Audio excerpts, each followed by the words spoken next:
Good evening, everybody, and welcome to the second half of our doubleheader, 108 Stitches Baseball Talk. We had Inside the Pigskin on earlier. Now we're talking baseball, and please be joined by my crew, George Eichhorn. Welcome back, George. Oh, good to be here again, Scott. And we had a great football show, too, but this will be a great baseball show. Sure will. And Warren Brewster, it's always a pleasure to have you on, my friend. Thank you, Scott. I'm glad to be here. I know it's going to be an awesome show as always. Well, we always look forward to your appearances, and thank you. You never have enough of them with your baseball knowledge and wisdom and so forth. And last but not least, Jordan Long. Thank you for having me, Scott. Well, everybody, let me give everybody an overview of the show. First of all, before I go any further, just want to let everybody know that 108 Stitches Baseball Talk is being broadcast around the world. The audio version of 108 Stitches Baseball Talk can be heard on iHeartRadio, Apple, Spotify, Google, wherever you get your podcast. Please hit the red subscribe button on YouTube South Florida Tribune. We're striving for 1,000 subscribers. Please also comment, like, and share the broadcast. Want to be a guest? No problem. Participate in the chat room. That's one way to do it. Or send your topic ideas to southfloridatribune@gmail.com, and we'll line you up with the show that best suits your topic idea. If you want to advertise constitutionally, call me 954-304-4941. We broadcast live on Facebook, LinkedIn, Twitter, and YouTube. And our website, www.southfloridatribune.com. And our Twitter/X information is at Tribune South. And Candy Edling is behind the scenes, or Orlini here. So with that said, we're going to have four topics that are going to be awfully strong. So it's not quantity, it's quality tonight. And typical baseball term, we're going to lead it off with this one. Which active players in the 200 club will get into the Baseball Hall of Fame? And I'll list the five, and then everybody can give me their take on it. And we'll start off with George Eichhorn. Justin Verlander, 255. Zach Greinke, 224. Max Scherzer, 214. Clayton Kershaw, 209. Adam Wainwright, 200, George. You don't have to pick one. If you want to pick multiples, that's okay. Okay, Scott. Well, of course, I had a chance to cover a lot of Justin Verlander in his career here as a Detroit Tiger. So without question, he's going to get in. With his World Series, with his Cy Young, he won the baseball Triple Crown one year, for pitchers, I mean, and just done a terrific job with multiple teams. JV is going to be a Hall of Famer, is a Hall of Famer, no question about that. Clayton Kershaw, when the World Series was held in Detroit, they flew Kershaw into town to get an award. And as you know, Scott, when we have credentials for the major leagues, we do get into the interview room. And he was just a great person. I was really, really taken to heart by some of the things he and his wife have done for charity. But it's not just that. He's had a great career. All five of those guys are going to get strong consideration, but my two would be Kershaw and Verlander right now. What do you think, Warren? I totally agree with George. Those two guys, I think, are locks for the Hall of Fame. Clayton Kershaw, what he's done for the Dodgers, what have they won? 13 or 14 divisions out of the last 15 years. And he's been the ace of that staff the entire time. And Verlander was a dominating pitcher, still is. Has games where he throws 2 and 3 hit shutouts, so he's still a dominating player. The other three, it's sad to see Zach Greinke have the type of year he's had this year. Is what, 1 in 15? I saw that the other day and just shocked me. Wow. And to me, Scherzer's on the fence. He's got a little bit left in him. If he can have a couple more good years, he's definitely he'll be up in the wins column and be up there where Hall of Fame consideration and pretty good chance he'll get in. Adam Wainwright, again, has been the backbone of the Cardinals staff for the last 10, 12, 15 years. Had a big World Series his rookie year. But now he's had 200 wins, and now he's had a very tough year. It's sad to see the guys like Wainwright and Greinke go out on such sad notes. Jordan? Well, I definitely agree with George and Warren that Verlander and Kershaw are locks for the Hall of Fame. I mean, Greinke, if he had a better season or a better couple of seasons, I could see it. Same with Scherzer and Wainwright. I just think that Scherzer and Wainwright, to me, are on the fence. But otherwise, I think Verlander and Kershaw are definitely locks. But then again, the problem with the Hall of Fame is the great players don't get in. It's a hall of good. The question is will the voters want to put those guys in? But I definitely think Kershaw and Verlander are definitely locks to me anyway. Verlander for sure, Kershaw, but who Kershaw will somewhat remind me of is Sandy Koufax. He really is. When you talk about some of the great Dodgers that have gotten in, 200 wins for him. We all know that Sandy's career was derailed by injuries. Max Scherzer's had a really good career. There's a World Series in his pocket, without a doubt. But I still think, to me, I'm not ready to put him in right away. As for Greinke and Wainwright, I don't know. If they do it, if those two get in, it won't be until year number between 7 and 10, depending on what the pitching standard is later on down the line. So we'll go from there. Certainly, I always like to lead off shows these days with strong numbers because it encourages debate amongst a lot of people out there. And lately, I've been going to continue to do that. But this one here, Verlander and Kershaw locks. The other three, I'm with you guys on the fence. Yeah. Yep. Now, I want everybody to know nationally that here in South Florida, we're dealing with some weather conditions with lightning in the area. We'll do the best we can to make sure the production goes as smoothly as we can. We all know that at this time of the year, the rainy season is heavy, especially in September and October.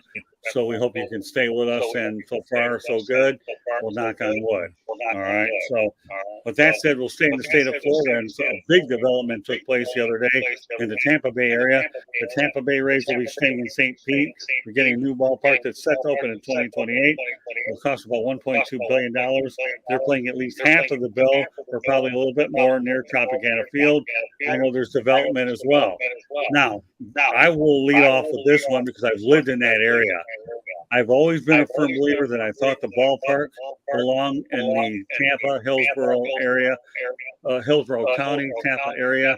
I also realize that there's possible difficulties getting land in Hillsborough County as well. So here's the only thing I could get myself to think about as a suitable compromise. You can only hope that development around that stadium, to me, gives you the equivalence to what St. Petersburg with the Twin Cities / Tampa Bay area, or another major area can support it there. Because I still think Tampa's always been the right place. But now, with my research and my contacts, they're saying there just wasn't any place to put it. And I thought many years ago they should have put it next to the old Tampa Stadium. But unfortunately, St. Petersburg built the Trop, and Tampa didn't want to spend the money for something they weren't going to get. And they said, you can have it.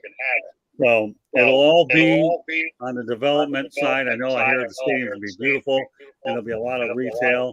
And I know they're trying to refurbish the area, which at one point or another, I've been to that stadium before, and a lot of stadiums are in areas where, they're heavily secured, but you still want to be careful, if that makes any sense, where upgraded security is. Now, I understand things are a little different, but with this move here, I'm glad the Tampa St. Petersburg situation will finally be resolved, and that the next conversation we should focus on will be expansion, because I know MLB wants to do it, and they're trying to get the Tampa and Oakland situations resolved before they can take the next step. So I'm willing to give St. Petersburg another chance. Again, the stadium's only going to be 30,000 fans. Now, the one thing I hope it doesn't happen is that they build it in St. Petersburg, where really the population base is on the other side, Because here in Miami, the Marlins built their stadium on the Orange Bowl, but you have no development around that area,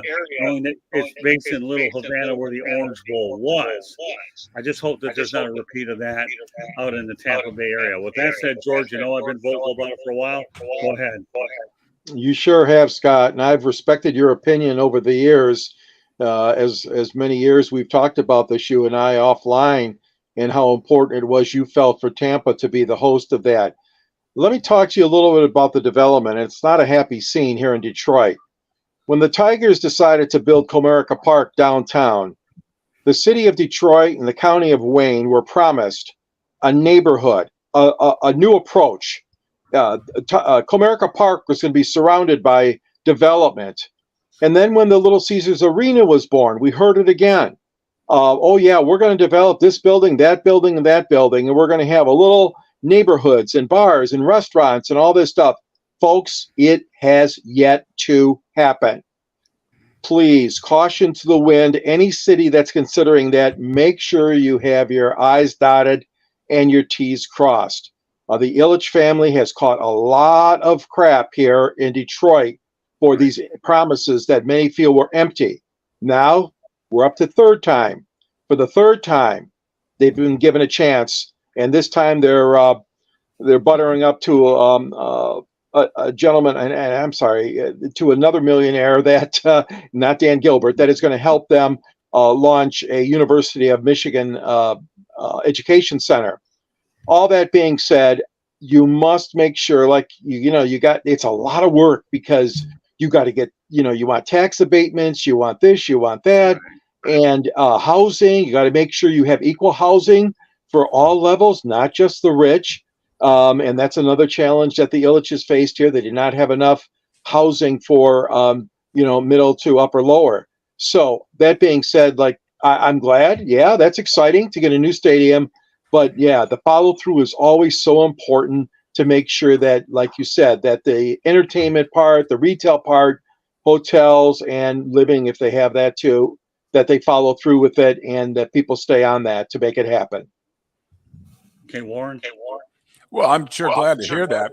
I've spent a lot of time in the Clearwater, St. Pete, Tampa area with the Phillies through the years, and I've seen how the growth there has been outrageous. That's really that whole area has really exploded, and it's nice to know that the Rays are going to get a new ballpark because it's just going to make them that much more competitive. They've been competitive on a purse string as it is. And that ballpark is horrendous. It's terrible. And I'm glad to see him get a new park. It's like Oakland's needed a new park for the last 30, 35 years. And I'm glad to see something's being done. And they put the right people in the right places. And I'm sure the way the Rays are run, they'll get it done in the right way and be very competitive. And boy, look out in American League East. Well, think about it. Stuart Sternberg, to me, is a model owner of Major League Baseball. He's a guy that is a small market team. Now they're in the playoffs for the 5th year in a row. Mm-hmm. Right. You want to talk about, to me, a model organization, how to do it the right way. Right. The Rays may not be big spenders, but they spend their money wisely, and they do it through player development. So yes. Stuart Sternberg, to me, is what I consider the Einstein of Major League Baseball. Mm-hmm. Yeah, he's a genius. Yes. But again, I'm willing to give St. Petersburg another chance as long as they have a good facility. And you have a good facility, you develop that area, there's no reason why St. Petersburg can't get it done. Right. I do believe it. But it became apparent Tampa had no place to put him anyways. And you're not going to Clearwater because that's resort. No. Yeah. So you either had St. Petersburg or you had Tampa. Mm-hmm. Again, I've always thought the area like Tampa Stadium or Raymond James is really the place for it. And they talked about it many years ago that they will put them adjacent, but none of that came to fruition. All right, Jordan, I know you've been patient. Go ahead, give me your thoughts on this. Well, I agree with you, Scott, where I thought that they should have put the stadium by Raymond J. Stadium, but for the Tampa Bay Rays, I think this is great. They need a new stadium. Like Warren said, it's a horrible place to play. It's a small little stadium. But now that you're having these ideas, I just hope that they go through fruition. Like George said, just because you have the idea, you have to execute. And as long as they execute, they're going to have, a bunch of homes. They're going to have restaurants. I think they're just going to make it a place for entertainment besides baseball. And that's what they need there because, of course, that's what you want. That's what a lot of teams are doing now is they're adding, restaurants, they're adding hotels, they're having, housing for, just entertainment. I know the Rockies have done the same thing with Coors Field, and it's become like basically a place for people to watch games and it's entertainment. The Cubs have done that a little bit with what they've done. They have a place for fans to watch. So I just hope this actually goes through fruition. So that way the Rays have a great place to play and also get some money from all those restaurants for the Tampa Bay, St. Petersburg area. Yeah. Good point. I think the main thing is when I can compare Stuart Sternberg to Albert Einstein, that says a lot about the way the Rays organization is really run. Mm-hmm. I mean, what they've done there is just nothing short of remarkable. Trying to spend with little, and they're just amazing. I'm impressed with the way they give them a stadium where they got revenue coming in, and you never know. They might spend a little more money, but they got to figure it out the right way. Now it's just being able to add more income to it and proceed from there. So, any closing thoughts about this, Jordan, George, or Warren? Well, I think you guys hit it. You nailed it right on the head there. They have been a model, like you said, for other teams, and yet so many other teams have not done it that way, including my Detroit Tigers. So we're looking at the Baltimore Orioles now. What a great masterpiece they've created this year as a ball club, and that's been years in the making. So, yeah, you're right, Scott. Tampa Bay, the Rays are at the top of the list for efficiency in how to run a major league franchise, except for the stadium portion of it. It's just a matter of time. Listen, I'm happy that they're getting it figured out. But remember, when I found out that they've had a 16-year process to try to figure out where to put it. It's not like they made a decision to stay in St. Pete. They did open it up to Hillsborough County and Tampa. Ybor City was being kicked around as one of the sites, but it never came. I think parking had a lot to do with that and zoning. So we'll see. But as far as I'm concerned, Major League Baseball in the Tampa Bay area deserves long term. And I hope that they're able to maintain it. It's a great listen. Whether I'm there from not University of South Florida graduate, I've always thought the Tampa Bay area fans were some of the best in the state, if not in the country. And I can tell you the way they show up in numbers, they really do. So. One of the best Southern sports towns in the country, and arguably one of the best in the country. Right, it's a great baseball area. It's way back in the day in the 60s and 70s with spring training and all that. But now that the big league teams have moved into the areas, now it's a chance to see them all year round, not just in spring training. And it's good that Tampa's going to have a legitimate stadium because they are so competitive. I mean, that's definitely the toughest division in the American League. And they're competitive year in, year out, so it's good for them to have a stadium that their fans, their rabid fans, can get behind them and watch them. Well, geez, when you think about all the players that came out of there, right? Fred McGriff, Lou Piniella, right? Wade Boggs, the list goes on and on. Yeah, Steve Garvey, Jordan Long's best friend, obviously coaching there in high school. I mean, right? So I know that area. I saw a lot of them play. I mean, as youth coming up, Dwight Gooden, I believe, was from there. Darryl Strawberry. The list goes on. I mean, you talk about Prospect Haven out in the Tampa Bay area. That area definitely is loaded for them. So now for this stadium to come full circle. Now we can eliminate that from any future conversations about them going to Montreal. The Expos, I'm sure a lot of people would love to see them back, but I didn't think that this team was going to go there in the first place. All right. Two more things I want to get to. Shohei Ohtani will hit in 2024, but won't pitch until 2025 after elbow surgery. All right, George. Well, I know we've talked about him before, and it's sad that it's come to an end right now. What a spectacular season. What a great addition to Major League Baseball. Such a dynamic figure. And obviously, a big loss for the Angels as they're going to miss the playoffs again this year. But I'll tell you what, the kid is really loaded with talent. I was fearful of this happening, that when he's a pitcher and a hitter, and at such great success, both of them, that if they got hurt, what would really happen? And so now we see the fact that he's going to have to take the full year, it looks like, for the pitching to be able to get back in condition and successful surgery, first of all, and then be able to pitch again, like you said, Scott, in 2025. But if anybody can do it, it's him. The guy is talented. He's a great player. He's got a great attitude. And obviously, you'd want him to be there for both in 2024. But if it's going to be just the one, then with being the hitting and designated hitter or wherever, he'll do a great job with that too, I hope. So I think it'll work out, hopefully, in the long run for the kid. What do you think, Warren? Well, the positives, looking at it, is giving him time to get his arm back in shape after going through Tommy John surgery, and still being a big part of the game as far as being able to hit. And if anything, his hitting's probably going to improve when he can just concentrate on hitting. He doesn't have to think about pitching. So there's no time. I mean, the sky's the limit for 2024 as far as him as a hitter, and then just getting him back for 2025 and getting in shape to throw again. They can take their time with him, and he's still going to be a valuable addition to any club wherever he ends up. It's going to be a valuable addition. It's great for baseball.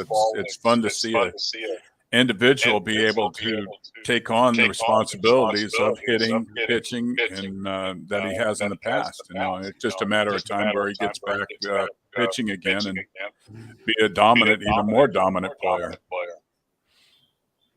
I will say this before I turn over to Jordan. Remember last week we talked about how many guys would get the 100 RBI club?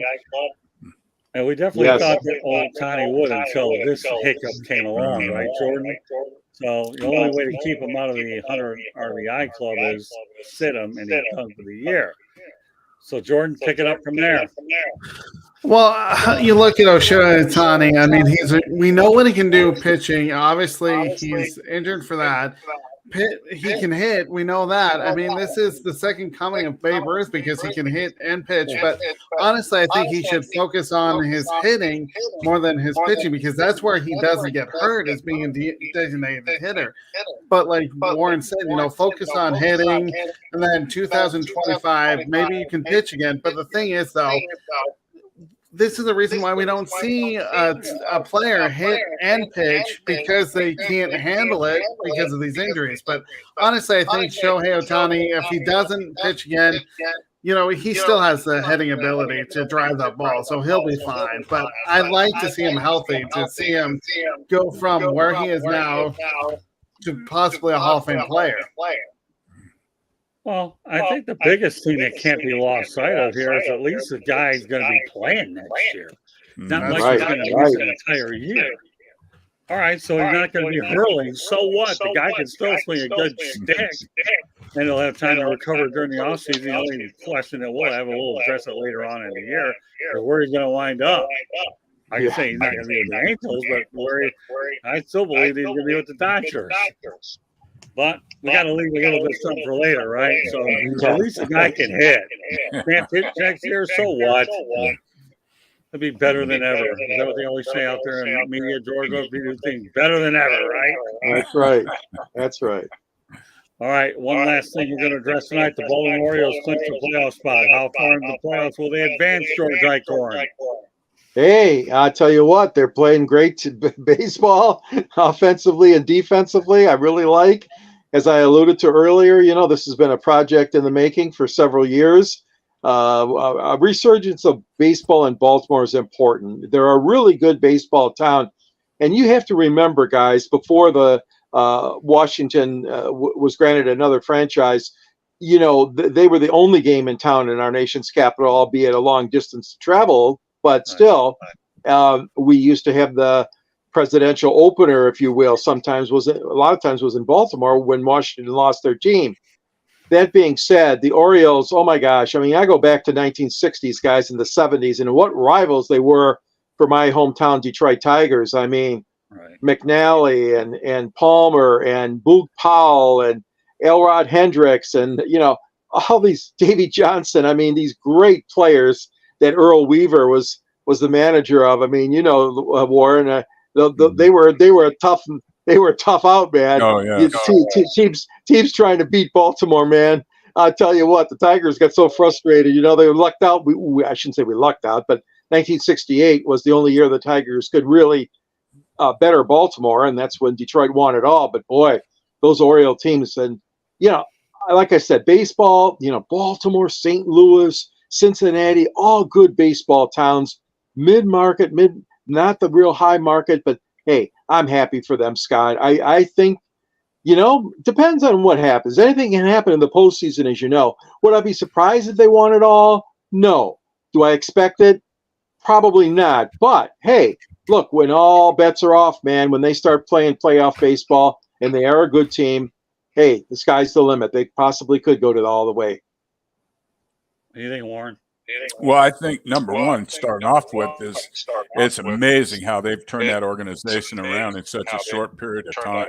So the people that are running it know what they're doing. And there's a young team, and if they don't know any better, then it's no telling how far they can go in the playoffs. And they're the best team. They have the best record in the American League, and they have for the last 3 months. They've been on fire, and it just, if they can keep that going, there's no telling. They could very easily win the World Series. I mean, they've got the talent there to do it. They've proven that during this season. Jordan?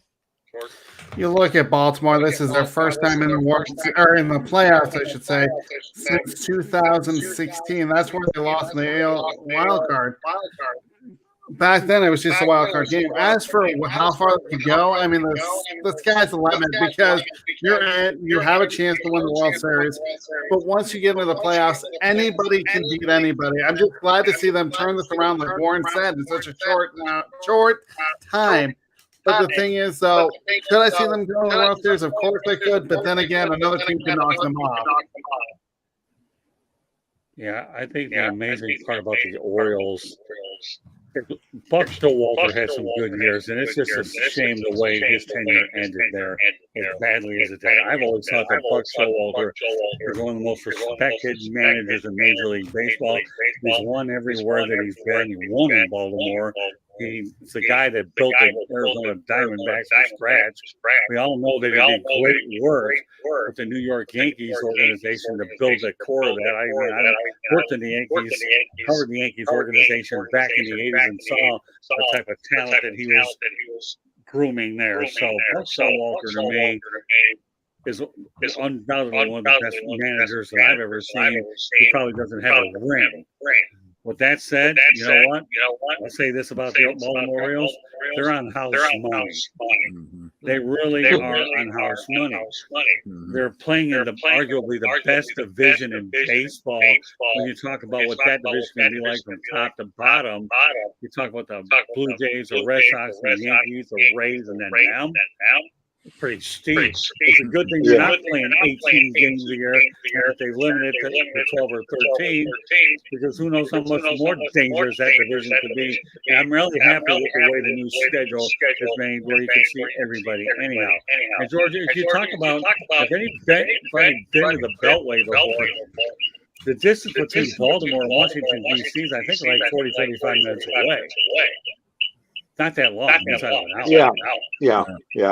No, you're right. I was at old RFK Stadium to the Redskins play, and I went to Memorial Stadium. Of course, now I've been to the Ravens place, but never been to Camden Yards. So they're not that far away, and the Beltway can easily support two teams. And bear in mind, the Washington Nationals won a World Series title a few years ago, so it'd be amazing to see what the Orioles can do. But gotta give them their props. But we have a lot of baseball.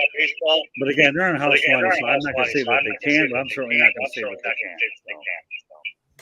With that said, this concludes 108 Sixers baseball talk. I want to give everybody an opportunity to go out there and let everyone know how they get over. We'll lead off with George. Yeah, I've got a book out there called Detroit Sports Broadcasters on the Air, all about sports broadcasting history, including the great Ty Tyson and Ernie Harwell and all the great Tiger announcers we've had over the years.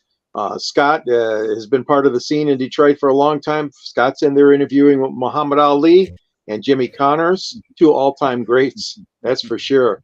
You can find a link to purchase the book at the end of my column. I write for the Motor City Tribune, which is under Scott and Candy's South Florida Tribune website. And you can also find me on Inside the Pigskin, along with this show, The Sports Exchange, and Pundit's Pundit, wherever Scott needs me. And also, if you want to reach out to me, I'd be happy to talk to you, or email me at gicorn@yahoo.com or on LinkedIn under my name. And also, I can be found on X, formerly Twitter, at SandGSports99. Thank you. Welcome. All right, Jordan. You can follow me on Twitter at SportsScoop1. I have a blog that I write Monday through Fridays at sports-scoop.com. I also have a show called Under Review, which is my take on national sports as well as Colorado sports, and I will link that, or I will shout that out on Twitter or X when I will have a show. So be sure to watch out for it. All right, Warren. I can be reached at Brewster, BRUSSTAR40 at gmail.com. Very good. And of course, we enjoy having Warren on a couple of times a month. Really, unquestionably, to me, one of the finer guests I have, but more importantly, one of the finer people as well. Well, we'll go back to the comments section. Okay, good evening, gents. We was a guest somewhere else tonight. Great show. Thank you very much. Ralph Williams. Hello, Ralph. Good. Looking forward to see you on Thursday night when Fire Up comes back on. Myself, Jeremy, George. I have a four-man crew out there. Well, Ralph, Jeremy, George, and myself. So looking forward to bringing that back on as well. All right, Hey, Ralph. Let everybody know one more time that 108 Stitches Baseball Talk is being broadcast around the world. The audio version of 108 Stitches Baseball Talk can be heard on iHeartRadio, Apple, Spotify, Google, or wherever you get your podcast. Please hit the red subscribe button on YouTube, South Florida Tribune. We're striving for 1,000 subscribers. Please also comment, like, and share the broadcast. Want to be a guest? No problem. Participate in the chat room. That's one way to do it. Or send your topic ideas, South Florida Tribune at gmail.com, and we'll match you up with the right topic and show, and be more than happy to have you on. We always like to have new people on. If you want to advertise cost efficiently, give me a call at 954-304-4941. We broadcast live on Facebook, LinkedIn, Twitter, and YouTube. Our website is www.southfloridatribune.com. Twitter/X @Tribune South. Candy Ebling is behind the scenes, does an unbelievable job on the behind the scenes, getting the shows up as well as the website updated. I will be releasing a new book soon, so talking about old school media versus new school media. A lot of details are being worked out. I'll give you more information as I go along. So on behalf of George Eichhorn, on behalf of Warren Brewster and Jordan Long, my name is Scott Morgan, Rock Motor City Mad Mouth. Thank you for joining us on this edition of 108 Stitches Baseball Talk. We will catch you the next time. Our next show will actually be next Monday night. Hopefully, we'll see how I feel as I prep for an operation. I'll see if I'm up to doing it, but we'll definitely have one out hopefully next week. Otherwise, definitely the week after. So stay tuned for the updates. Good night, everybody, and have yourself a great week.